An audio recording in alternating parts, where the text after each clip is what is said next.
Hi guys, welcome to a new series of painting videos. We're going to be focusing on this, and my aim is to stop you guys using this like it was one of these.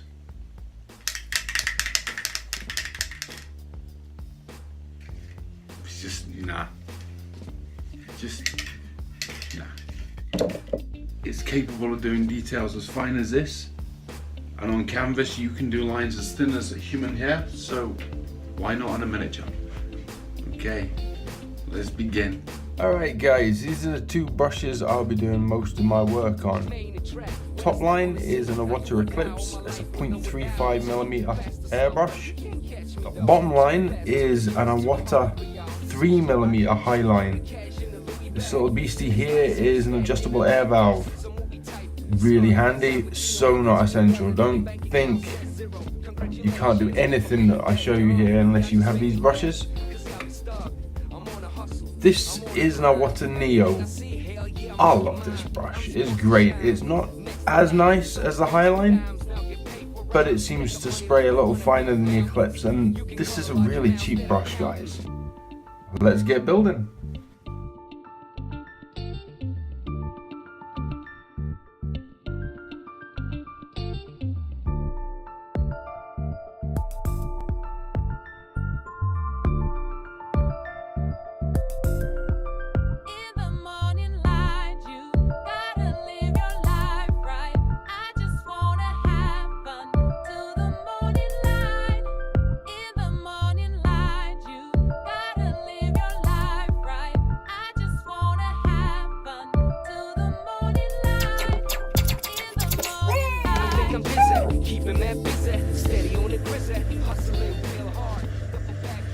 Right guys, step one is always going to be the boring bit.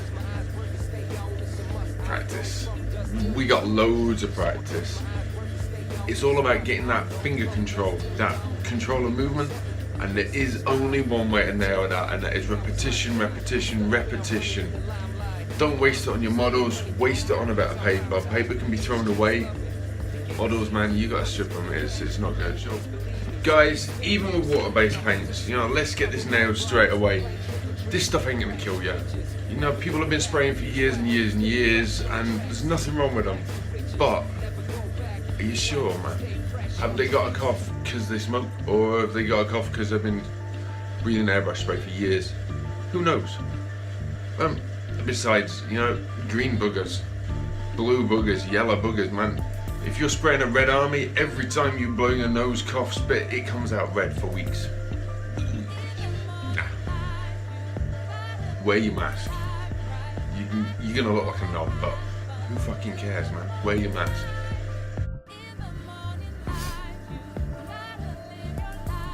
We're gonna slam out a load of dots just to get our spot control working. We're then gonna run out some lines.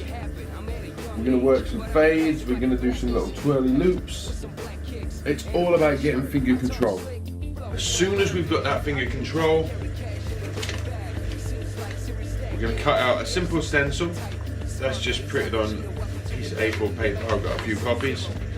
We're just going to cut out and get our positive and negative images, cut these out and use that to create a right simple picture. This should look pretty cool. Right, let's get some paint mixed up, let's get masked up, and let's get going. I'm using a Createx paint. This is an airbrush illustration paint. This stuff's insane, you'll see me using this a lot. And if I can get this in camera, we'll be using a plain old simple airbrush thinner from Vallejo.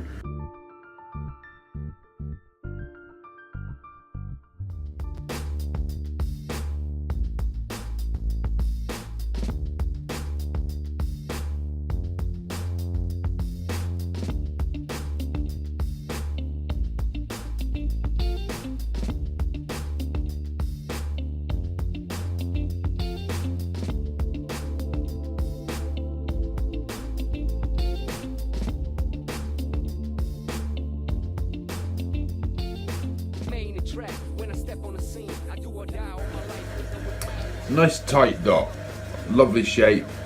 If you can see this drizzling down the bottom, That was because I hung about too long in the same spot. Too much paint, you can see the overspray. Literally that much paint that it was getting blown across the page. And back to good. Smaller dots. More extreme example of this. But more importantly is this spatter around the outside. Now, when you're using the airbrush, you hold the air on constantly. Apply paint, let go, and if you're stopping for any length of time, release the air. If you pull the trigger back and then put the air on, that's what generates this spatter. As the needle goes back, it gets coated in paint, and then when you apply that air, all that paint fires out instantly. It's a useful effect in places, freckles on skin for example, but not what we're after here. Much smaller now. At this point here, I've taken the protective cap off. Now that exposes just the very end of the needle. If you touch this on the paper, it will bend. They're really thin and really sharp. If you bend your needle, it's pretty much game over. You need a spare, you need a replacement. But the results are, so it's about as small as I can get. Maybe this is as small as I can get with the cap on. Look at the size difference here. That's minuscule. I'll give you some reference. This is a 28mm Space Marine. So you can see that's smaller than his eye. You know, that's almost small enough to dot an eye with. And it's a lovely crisp dot. From this point onwards, I started messing with the pressure just to show you guys a few things. Very, very black compared to everything else. You can see the little runs coming off the bottom. This is too much pressure. It's moving too much paint too hard. So we get these blowouts. They're like little spider's webs. Again, it can be used as an effect. When you know how to create it, you can control it and use it if you want to. The next row, these are almost invisible. They're also not very dotty. This one's a little kind of double straight line. This one's a little cluster of speckles. You know, this one hardly even exists at all. This is much too little pressure. Okay, we've got again too little pressure but hanging around until we get a dot. Not crisp. These are crisp, these are sharp. This is all blown out and fuzzy. Next couple of rows, in all honesty, was me trying to get my pressure back because I wasn't using the high line with the little adjustable tip. I was using the Eclipse and I was messing about with the regulator. Now, this, completely accidental. When you press prayer, you pull back to retract the needle to allow paint to flow. Now, when you let go again, that needle has to seat fully inside the housing. If it doesn't, even though you're not pulled back at all for air, you will still get paint to pass. The way to cure that, loosen the back, push it home, not hard, but just tight enough that you can feel it's well seated. Read that, you can see I tested on my own hand. Test it on your hand. If it continues with these lines in between the dots, no matter what you do, it's time to strip it down and give it a really good clean, guys.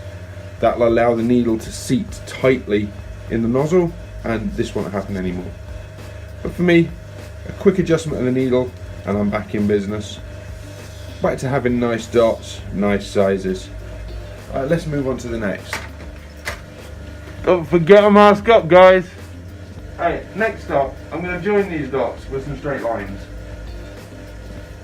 Realistically, whilst it's nice to be able to draw a line as straight as a ruler, if I want to do that, I will use a ruler. What I'm more concerned here with my line work is to make sure the line is of equal width and it doesn't have a blob at the start, the stop, or both points. Quick demonstration.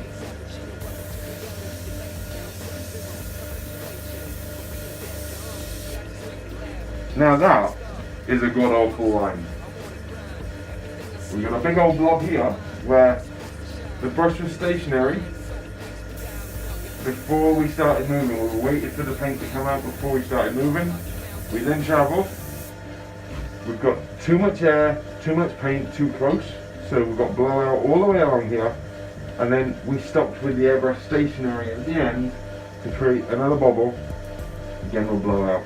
So we're going to rectify all of these in one. We're going to apply the air, we're going to start the airbrush moving before we pull back. We're then going to pull back at the point we want the line to start. We're going to release the paint flow, and then we're going to continue traveling so the brush doesn't stop. It moves along, gives us ink, stops giving us ink, and then pulls away.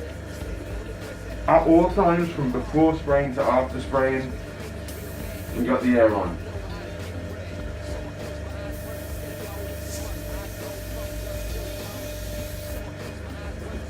Lovely, straight. You got the little dagger here, but that's me being out of practice, guys. As simple as that. Stops at the end point. As I say, starts a little early with the little dagger, but stops at the end point. Straight, it's even. That's a good line. Right, let's get to it. Never go back, that's why I have to stay fresh on tracks. From rags to riches, never go back, that's why I have to stay fresh on tracks.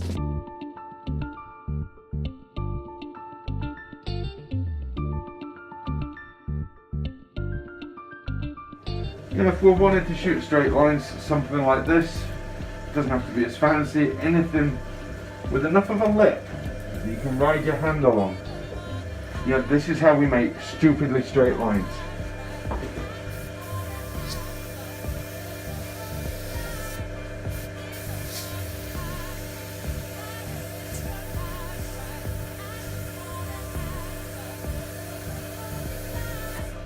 If you are going to use a guide like this, just remember you're not using it as a ruler, you're using it to rest your hand on to give you the ability to get on lots of different heights. So secure it, 2 points, just like you're securing anything else, and then you sit on here, get a nice strong. Okay, now you can reshuffle, and without moving the guide, you get yourself lots of different heights you can work at. As long as your hand's comfortable, you can spray any one of a number of different heights. Give yourself lovely, lovely, lovely straight lines. The last way of getting straight lines with the airbrush is the obvious one. The masking tape approach. Now, this is like not good paper I'm using here, it's just cheap paper from a roll, and even though this is low tack masking tape, I'm thoroughly expecting this to tear the paper.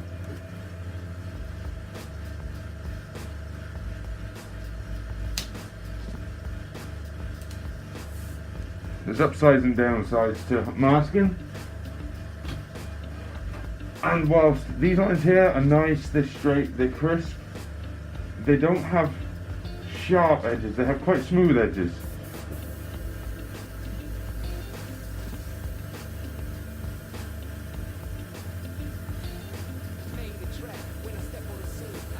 Luckily that one's quite thick. 3 quick passes should be plenty thick enough. Let it dry.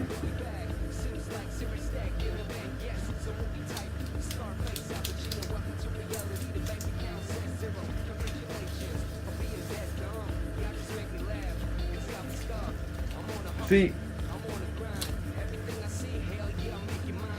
I know it would. I mean, this is cheap kiddies art paper on a roll. Don't go using your good stuff for practice.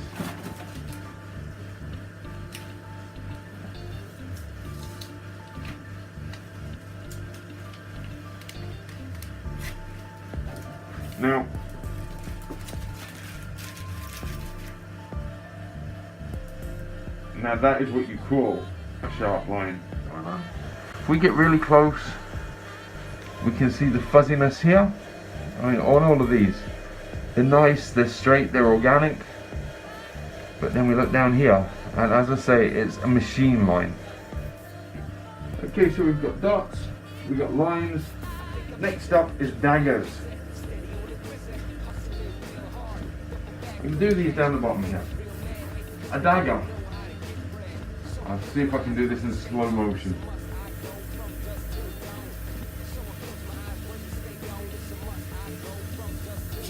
A dagger is where it's nice and wide and fat and dark, and it fades out to nothing, and it also points down thinner. Hence the name, it's a dagger.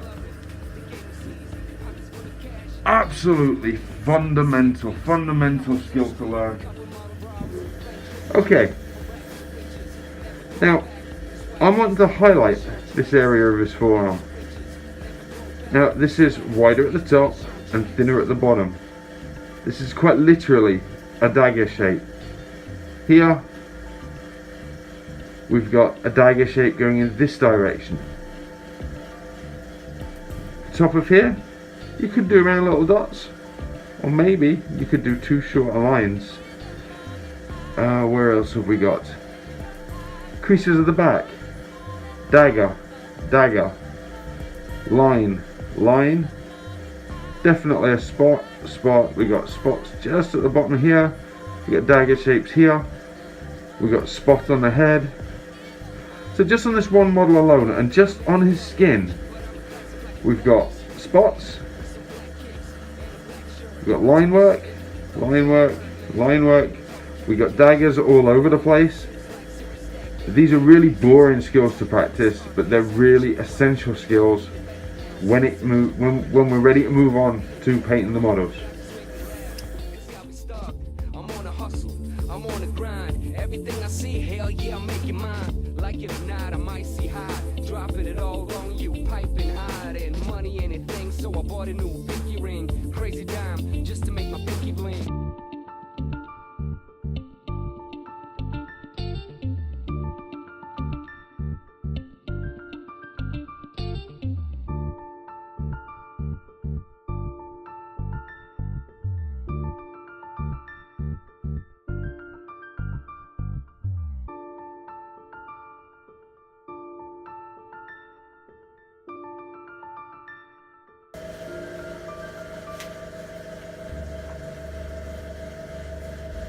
Right, next up, not quite so boring, not quite so brutal, but still absolutely essential. We're going to work over the top of his line work here, and we're going to try and put in some little faded blocks. Yeah, just a few little things to shake it up a bit. We're going to do fades from light to dark and from dark to light.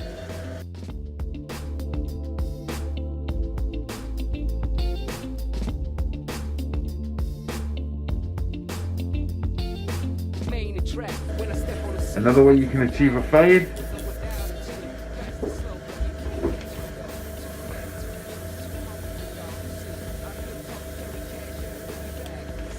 by running the brush real close. So we've got a reasonably sharp edge and quite an organic fade. Now this technique is huge for us. So we have a model. Now with this technique here where the airbrush is on its side, we can apply the model into the flow of paint.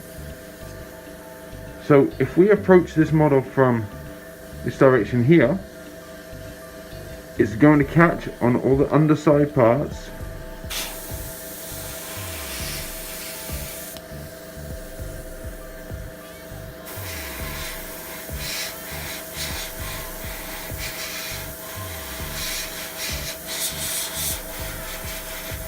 Creating a shadow, and yet leaving all the highlighted parts without that natural shadow. Again, it's going to catch under the gun, under the arms. I'm going to direct it deliberately in between the legs.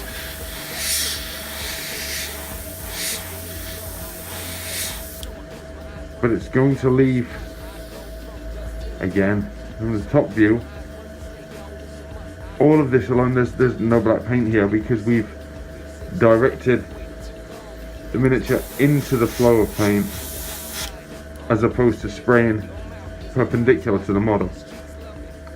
This enables us to get some really nice gradients between the shadow and the mid-tone. Now we're going to do exactly the same with a highlight from the top, and that will then give this gradient across here from the shadow to the mid-tone to the highlight tone. So with 2 paints on top of the color primed model, we've already got 3-tone gradients onto the shoulder pads. We can then come back in, put in the reflexes, put in the extreme highlights, paint the weapon on the floor, and that's a done model. Whole thing, 7 or 8 minutes, and it's at tabletop quality. But we'll cover that in much more detail later on. Alright guys, we've nailed our practice. I'm going to do the painting as like a part 2 because I really want to focus on that and just make a nice video of it, something dead zoomed up. Yeah, not a lot of talking, just a bit of viewing for you guys. The whole idea behind the painting and the practice is you nail your practice, maybe once a month you do a huge like assault at it. You do the same painting every time, and it gives you a way to gauge your progression with the brush and your finger control. As soon as that's done, we'll move on to applying all those principles to the miniatures. We've got Primaris coming up, we've got Death Guard coming up, I've got Space Hulk box set coming up. I've got some Mantic miniatures, I've got the Mantic Star Saga, and obviously there's wave 2 of that coming out soon. Some amazing miniatures. Alright, see you soon guys. Thanks for watching.